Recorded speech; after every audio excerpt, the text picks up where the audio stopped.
Hi friends, तो आज आम डिस्कस करें आसाम कमन एग्जाम्स मैथ्सर प्रॉफिट एंड लसर ऊपर केटामान इम्पर्टेन्ट क्वेश्चन्स।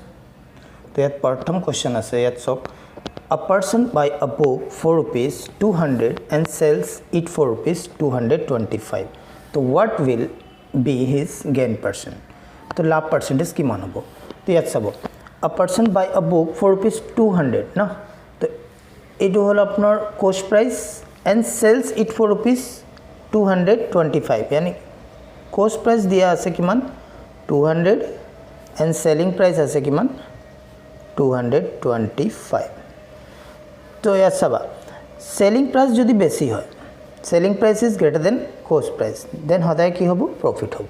ठीक है, गेन कब पारिबा।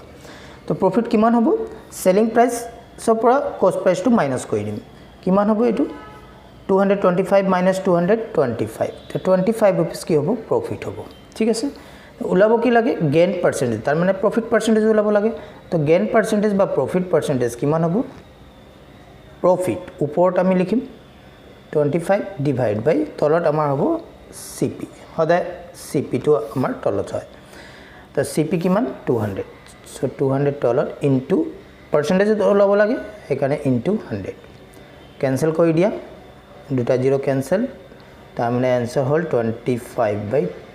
25/2 माने किमान 12.5 तार माने 12.5 परसेंटेज कि हबो गेन परसेंट। तो option 2 option number D correct. Next question, question number 2 a person buy a watch for ₹500 and sales it for ₹300। तार माने बाय अ वॉच फॉर ₹500 तार माने कस्ट प्राइस किमान 500 दिया आछे and then sell it for rupees किमान 300 तार माने सेलिंग प्राइस किमान 300 given. Okay, find his loss percentage. तो इतना चाबा सेलिंग प्राइस कस्ट प्राइसर पर कि होय आछे हरु। तो जेतिया सेलिंग प्राइस लेस हबो कस्ट प्राइसर पर तेतिया कि हबो सदाय लॉस हबो। ठीक है, किमाনৰ लॉस हबो तो कि करिबा माइनस करिबा cost price minus selling price किमान हम 500 minus 300 that is equals to 200 रुपीसर लॉस हम। बट ऊल्ब कि लगे loss percentage. So loss percentage is equals to हम loss divide by CP into 100। So loss किमान 200 आमार ऊपर डिवाइड बाय कस्ट प्राइस किमान 500 एंड देन इंटू 100 दुटा जीरो कैंसल इतना 5 डी कैंसल कर दिও 120 टाइम्स।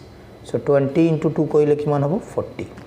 सो 40% कि हम लॉस हम। सो आंसर हम option number B.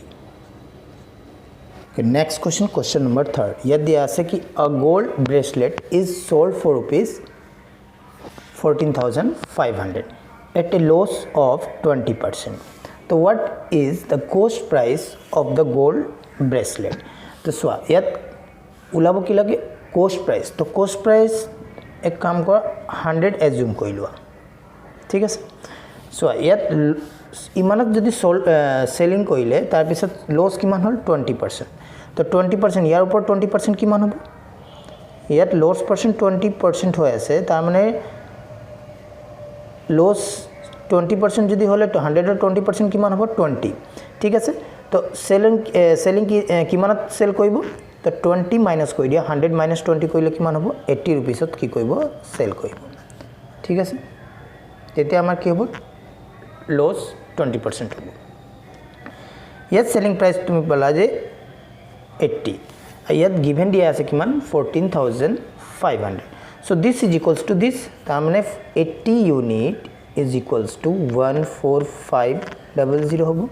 So one लले किमान हम 14500 डिवाइड बाय 80 ते ऊल्ब कि लगे कस्ट प्राइस किमान एज्यूम करिला 100। सो इनटू कर दिम आमी 100 एटू हम कस्ट प्राइस। ठीक है, इतना कैंसल कर दिया 0 0 एटा कैंसल 2 दी कैंसल करिले 4 एटू हल 5। सो 4 दी आमी जदि कैंसल कर दिও किमान हम 4 3 12 2 5 6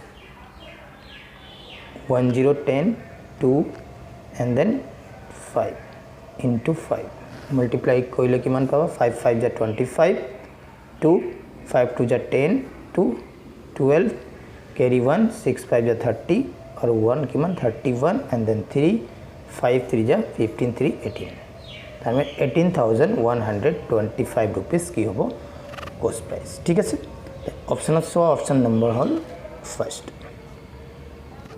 नेक्स्ट क्वेश्चन नंबर 4 तो बंधुসকল যদি আপোনালোকৰ চেনেল যদি নতুন আছে তেনেহলে চেনেলটো সাবস্ক্ৰাইব কৰি বেল আইকনটো প্ৰেছ কৰি লবা তো নেক্সট क्वेश्चनটো চাও আমি question number 4 find the percentage loss ইয়াত কি ওলাব কৈছে লস পার্সেন্টেজ ঠিক আছে when the cost price and the selling price of an article are in the ratio 5:3 তার মানে given আছে cost price and the selling price of an article are in the ratio মানে ধৰিলো এইটো a ratio b ইয়াক লিখিব পাইবা a by b তো same cost price ratio selling price তার মানে আমি এমনেকে লিখিব পাইম cost price divided by selling price is equals to কিমান 5:3 তার মানে 5/3 এটো উপর cost price না উপর মানে উপর ভ্যালুটো উপর হ'ব cost price 5 assume কৰিম selling price তো আমি 3 assume কৰিম ঠিক আছে तो ইয়াত সোয়া সে cost price যদি 5 তো selling price কিমান 3 তো cost price বেশি না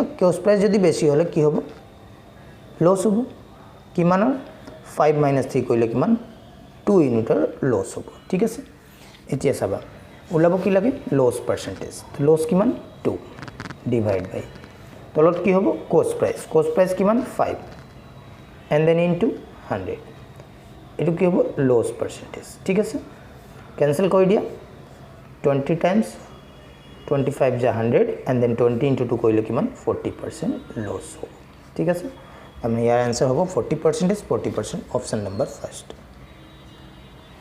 okay next question number 5 if the cost price and the selling price of an article are in the ratio 10:11 then the percentage profit is again same question last question যেনে কৈছিল same এটো কৰিম cost price and the selling price are in the ratio তো हमने cost price divide by selling price is equals to কিমান 10:11 so 10/11 ইয়াত চাবা cost price কিমান 10 selling price কিমান 11 so selling price greater যদি selling price বেশি হয় cost price এর পৰা কি হ'ব profit হ'ব ঠিক না তো profit কিমান হ'ব মাইনাস কৰি দিয়া 11 - 10 কইলে কিমান 1 ইউনিটৰ কি হ'ব profit so divide by কি হ'ব profit percentage ওলাব লাগে find the percentage profit না তো 1 divide by এটা cost price কিমান 100 sorry 10 and then into 100 percentage ওলাব কাৰণে আমরা profit percentage কিমান হল 0 cancel 10 into 1 কইলে কিমান 10 so 10% কি হ'ব profit হ'ব ঠিক আছে answer hall option number first The next question number 6 the ratio of the cost price and the selling price of an article 25:26 so cost price প্ৰথম cost price আছে cost price ওপৰত হ'ব তলত হ'ব কিমান selling price is equals to কিমান 25/26 ইয়াত চাবা cost price 25 and then selling price 26 so selling price বেশি greater than cost price so profit হ'ব কিমানৰ profit হ'ব মাইনাস কৰি দিয়া 26 - 25 কইলে 1 so 1 ইউনিটৰ profit হৈ আছে 1 divide by তলত কিমান হ'ব cost price কিমান 25 and then into 100 percentage কি হ'ব profit হ'ব so that is equals to cancel কৰি দিয়া 25 into 4 কইলে 100 হ'ব so 4 into 1 কইলে 4% কি হ'ব profit হ'ব so answer হ'ব option number D correct